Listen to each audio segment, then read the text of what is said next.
The brazen Friday night shooting at this Jane and Woolner parking lot in West Toronto has turned deadly. Police confirm 20-year-old Mohammed So died of his injuries in hospital Saturday night. 4 others were injured. So appears to have gone by the name King Mo.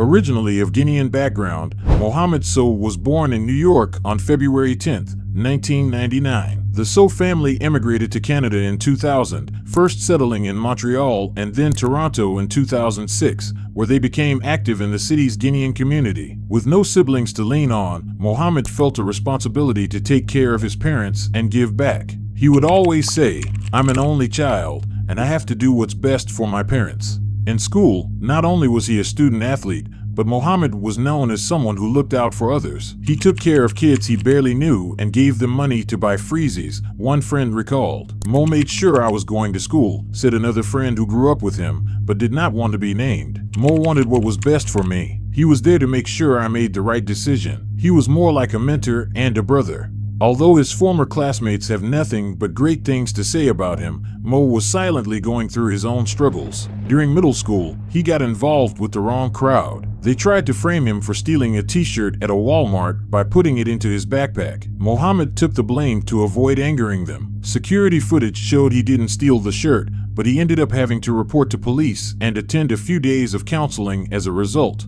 The incident didn't break Mo's spirit as he went on to graduate from Runnymede Collegiate Institute in 2017. He was unsure of which career path to pursue, so he began an international relations program at York University, but didn't like it and left, saying he needed more time to figure out his future. He worked at Pearson International Airport for a bit, but ultimately decided to pursue a career in music. He formed his own label, called Came From Nothing, and began rapping under the name King Mo.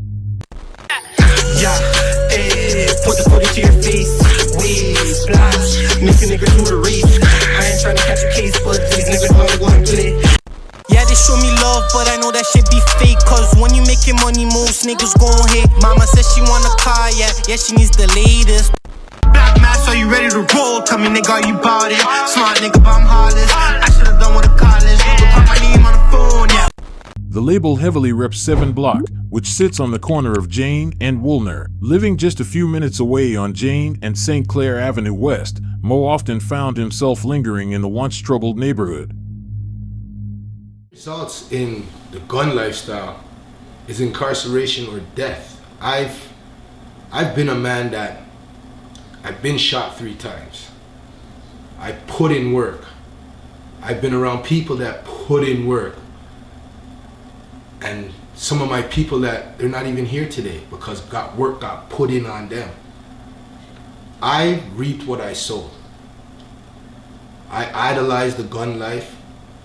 I lived the gun life. I get locked up. My son's growing up in the neighborhood. People are telling him stories of what his father did this and his father did that. So my son knew Wagga as his father. My son walked in my footsteps that I left. And because he walked in those footsteps at 19, my son lost his life. Got shot 17 times in a hotel room. When the topic of gangs in Toronto is discussed, the crews often brought up are the Driftwood Crips, Galloway Boys, or even the Jamestown Crips. But within these towers that sit on the corner of Jane and Woolner, homed one of the most violent street gangs in the city that only a few have heard of. The main crew inhabiting the area were the Southside Gatorz, as well as their subset, the Junior Gatorz. The gang was founded in the early 1990s by predominantly West Indian immigrants. Members would commonly sport some article of green clothing or standard green army fatigues to show affiliation with the crew. Although most members are of West Indian or African descent, members of notorious transnational Hispanic gangs, such as the Latin Kings and MS-13, have been known to frequent the Woolner apartments, suggesting an affiliation. The Gatorz' aggression towards both the Bloods and the Crips in the west end of the city was evident from conception, with members violently confronting active gang members from both factions within their own neighborhood and later displacing a local Crip set from Martha Eaton Way. What began as a form of protection against roaming neighborhood blood and Crip gangs quickly turned into the aggressors in most conflicts, and thus, the Gatorz gained a reputation as being extremely violent and confrontational. The first day of summer starts off with a series of raids across the GTA and in the city's West End. Police announcing this morning they've taken down a large portion of a street gang with international ties. 70 people were arrested after an early morning blitz that involved about 800 officers. And the individuals arrested are alleged to be part of the 5 Point Generals, a gang that is said to operate out of right here at Weston and Lawrence. In 2008, the Gatorz were involved in a deadly turf war with several crews along the west end of the city, including the Trethway Gangsta Killers, Pelham Park Bloods, and the Complex Gangsters, but their most infamous feud would be with the notorious 5 Point Generals. It is reported the rivalry was responsible for 8 homicides that year alone, and those are just the ones confirmed. With the two factions being homed within 10 minutes of one another, the violence would come as no surprise to investigators. The murders started in fall of 2008 when Egg West Crip member Stephen Barton, aka Frost, was shot near York Square. Less than 24 hours later, a drive-by would take place on Highway 401, which ended with a body being dumped from one of the moving vehicles. The slayings drew some police attention as they cited the two incidents were most likely related, but things calmed down and the police chief thought that was that. But it wouldn't be until the start of the new year when bodies would really start dropping. It started in January when Kevin Boating, aka Casa, a suspected Gator, was stabbed outside an old Weston Road home. Jamel Grant, who police believe was a 5 Point General member, was shot and killed at a Weston Road bar the next month. After that, Daniel Da Silva, aka Dizzle, a 22-year-old Portuguese man who police say had gotten into drug dealing, was robbed and shot inside his luxury BMW SUV. A 5 Point General was arrested for his murder. Then there was Danny Lewis, aka Goon, who was shot and killed off Keel Street. He was Frost's best friend. The gun that killed him was dropped in a dumpster at a youth center where he'd sought help writing a resume earlier in the year. A day later, Omar Waite, a Gator, was gunned down nearby. 10 days after that, Adrian Johnston, a 14-year-old Gator associate, was shot in a field near Woolner Avenue, still wearing his school uniform. The casualties caught the eye of Toronto's chief of police at the time, Bill Blair, who made Weston the new front in his force's war on gangs.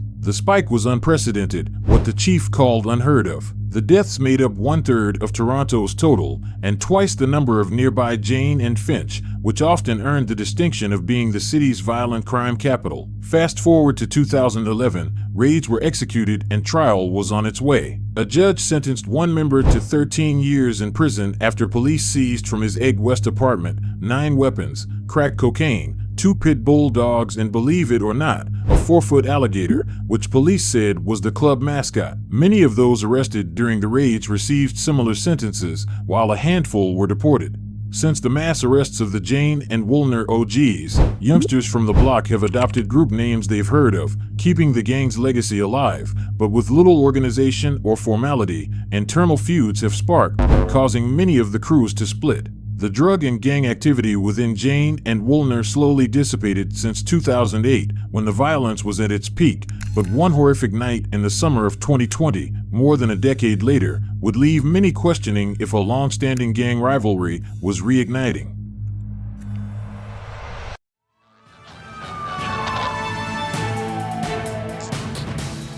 Returning now to the breaking news we're following this hour. 3 people have been injured in a shooting near Jane and St. Clair. For more on this, let's bring in CP24's Beatrice Faisman, who has just arrived there at the scene. Beatrice, police were telling us this is a large crime scene they're investigating.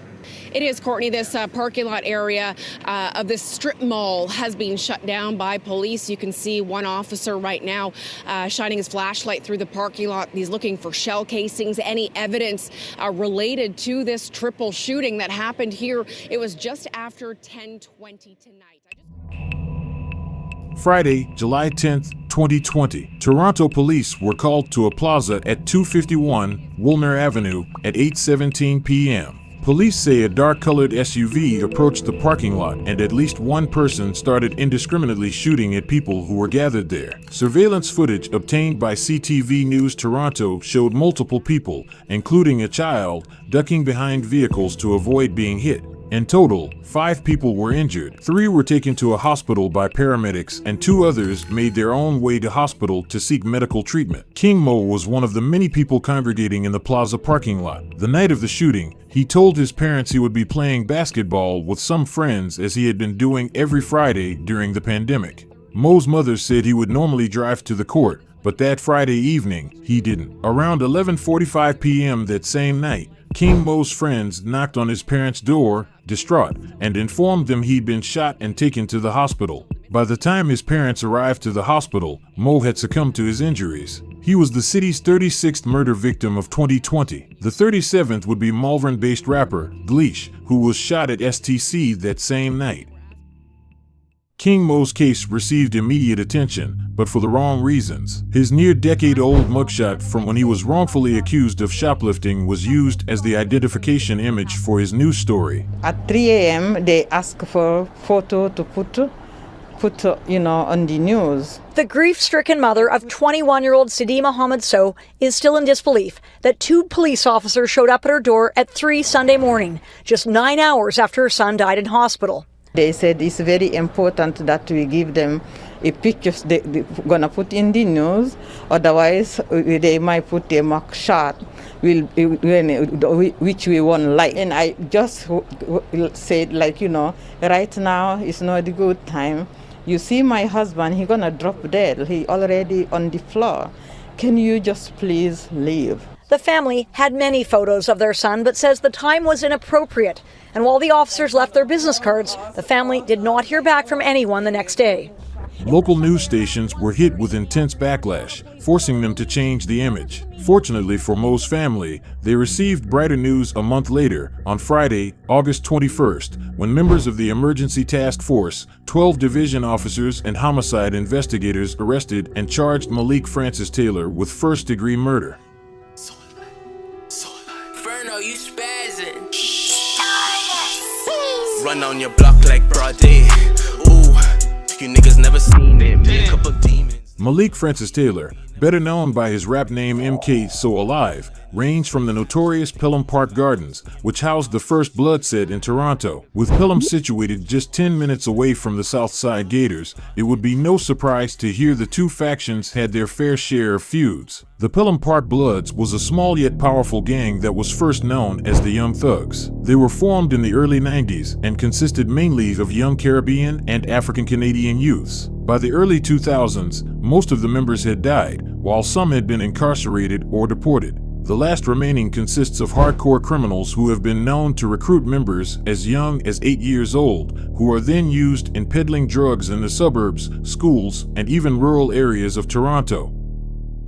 MK, who throughout his near-decade-long rap career heavily repped the Pelham Park label, even donning red bandanas in a few of his videos. Although his bars paint himself as a hardened trapper, he has no prior history of violence or general criminality, and while their blocks have history dating back decades, there is no known connection between MK and King Mo. It has now been 4 years since that incident, and trial has yet to start, leaving many with unanswered questions. Was King Mo the intended target? Was MK the gunman? Both men not only had talent, but were rising in a small yet niche, underground scene. Do you think some beef can get in the way of that?